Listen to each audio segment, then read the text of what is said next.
Salut à tous! Alors je sors d'une petite expérience que j'ai faite il y a pas longtemps avec Fragonard qui s'appelle l'atelier du petit parfumeur.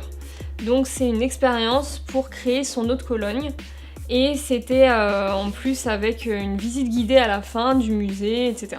Donc on a commencé l'atelier avec l'explication de l'histoire de l'eau de Cologne. En fait, la composition d'un parfum, ça se fait c'est une pyramide de 3 notes.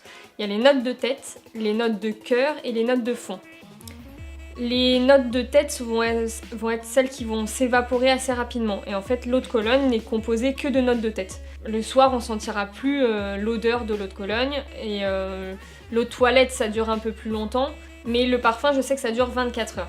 Ce qu'il faut savoir, c'est que la première étape pour créer son eau de Cologne, c'est d'avoir un thème, une idée, et après d'associer des fragrances qui nous feront penser à ça. Ça peut être par exemple les vacances. Qu'est-ce qui vous fait penser aux vacances? Est-ce que quand vous sentez des agrumes, tout de suite ça vous emporte, ça vous fait voyager? Vous vous dites ok, là j'aime bien, je vais mettre après des agrumes dans mon eau de Cologne. Donc en fait on a un petit carnet, voilà, donc qui résume ce qui nous a été dit, donc avec l'histoire, la définition. Et après par page, on a les huiles qui nous ont été présentées. Donc l'huile essentielle d'orange, citron, bergamote, mandarine, néroli qui est une fleur blanche un peu, moi ça m'a fait penser au jasmin, donc c'est une odeur assez forte. Et à la fin, on avait ce petit schéma là pour créer notre Cologne.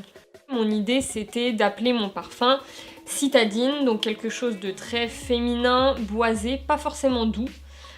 Et pour ça, j'ai mis plus de bergamote et de néroli qui sont des fragrances assez fortes et qui vont révéler ce côté boisé. Ce que je pensais. Et en fait, pas du tout. Quand on sent mon eau de Cologne, elle sent beaucoup le citron et il y a un côté frais que je voulais pas forcément. Alors ça sent très bon, hein, mais du coup c'est là qu'on se rend compte de la complexité des mélanges. Moi je me suis dit oh ok, j'ai envie que ça sente boisé, je vais mettre bergamote, néroli, ça va être parfait. Et en fait on sent et là on se dit mais qu'est-ce qui s'est passé, à quel moment? Et en fait je pense que une dose va changer, c'est le mélange qui va faire en sorte qu'une odeur va prendre le dessus ou pas. Et mon mélange a fait que le citron a pris le dessus alors que c'est pas celui que j'ai dosé le plus en fait. Donc voilà, et donc on finit avec le mélange, on met en flacon, on a une petite étiquette pour mettre le nom qu'on a choisi pour notre Cologne. Et on repart donc avec le petit fascicule et donc le flacon, la petite pochette pour mettre notre flacon. On a également le tablier, donc j'ai trouvé ça sympa.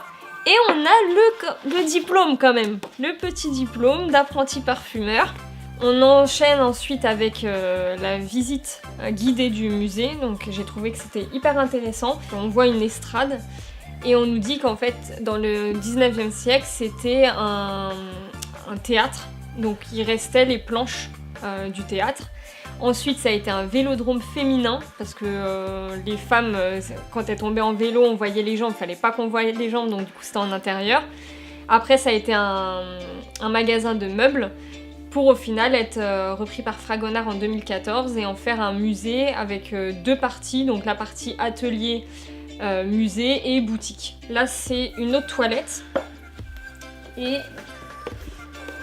là vous avez des petits parfums. Donc vous voyez c'est pas en verre, c'est en aluminium. C'est vraiment la touche Fragonard. Ça permet de conserver mieux les odeurs.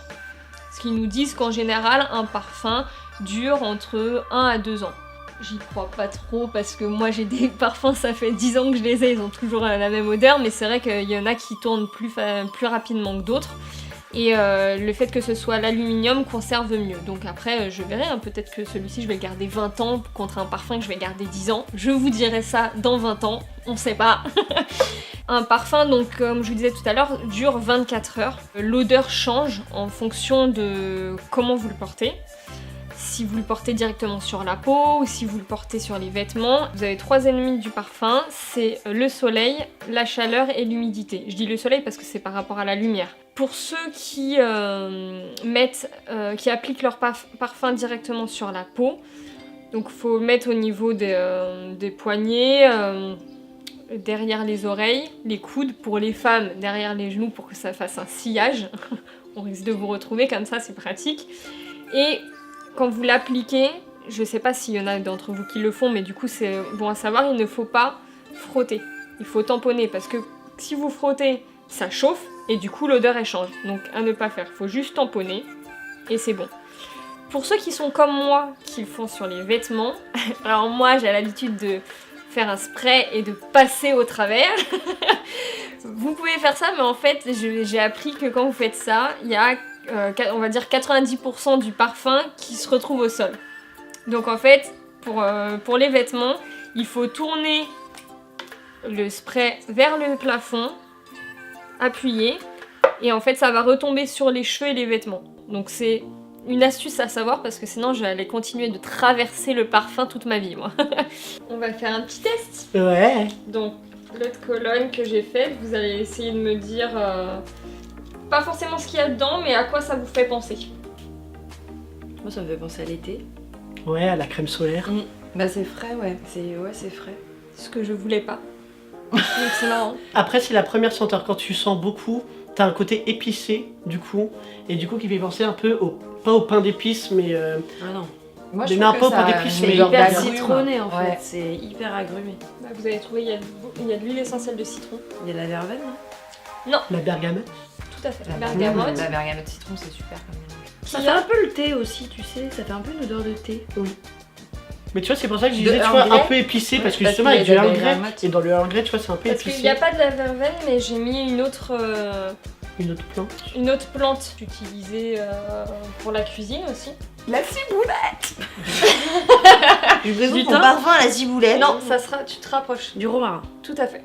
Et ta mandarine, Néroli, qui c'est une plante blanche, de fleurs blanches qui sent fort. Un peu comme le jasmin. Voilà, pour moi ça m'a fait penser au jasmin.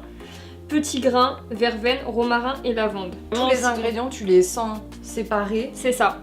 En fait, t'essayes jamais de mélanger. Non. Donc en fait, on essaye tout séparer avec les étiquettes retournées pour faire un test. Qu'est-ce que ça vous rappelle? En fait, le but n'est pas forcément de découvrir l'odeur, c'est vous, à quoi ça vous fait penser. Parce que même en fait, les parfumeurs, c'est comme ça qu'ils font. Il y en a, ils savent pas forcément les noms, parce qu'il y a tellement de différences, donc c'est pas forcément les noms, c'est toi, ça va te faire penser à quoi? Ah ok, la fraise, ça te rappelle telle personne, donc tu sais que dans cette eau-là, il y a de la fraise parce que tu l'as reconnue via ce souvenir en fait.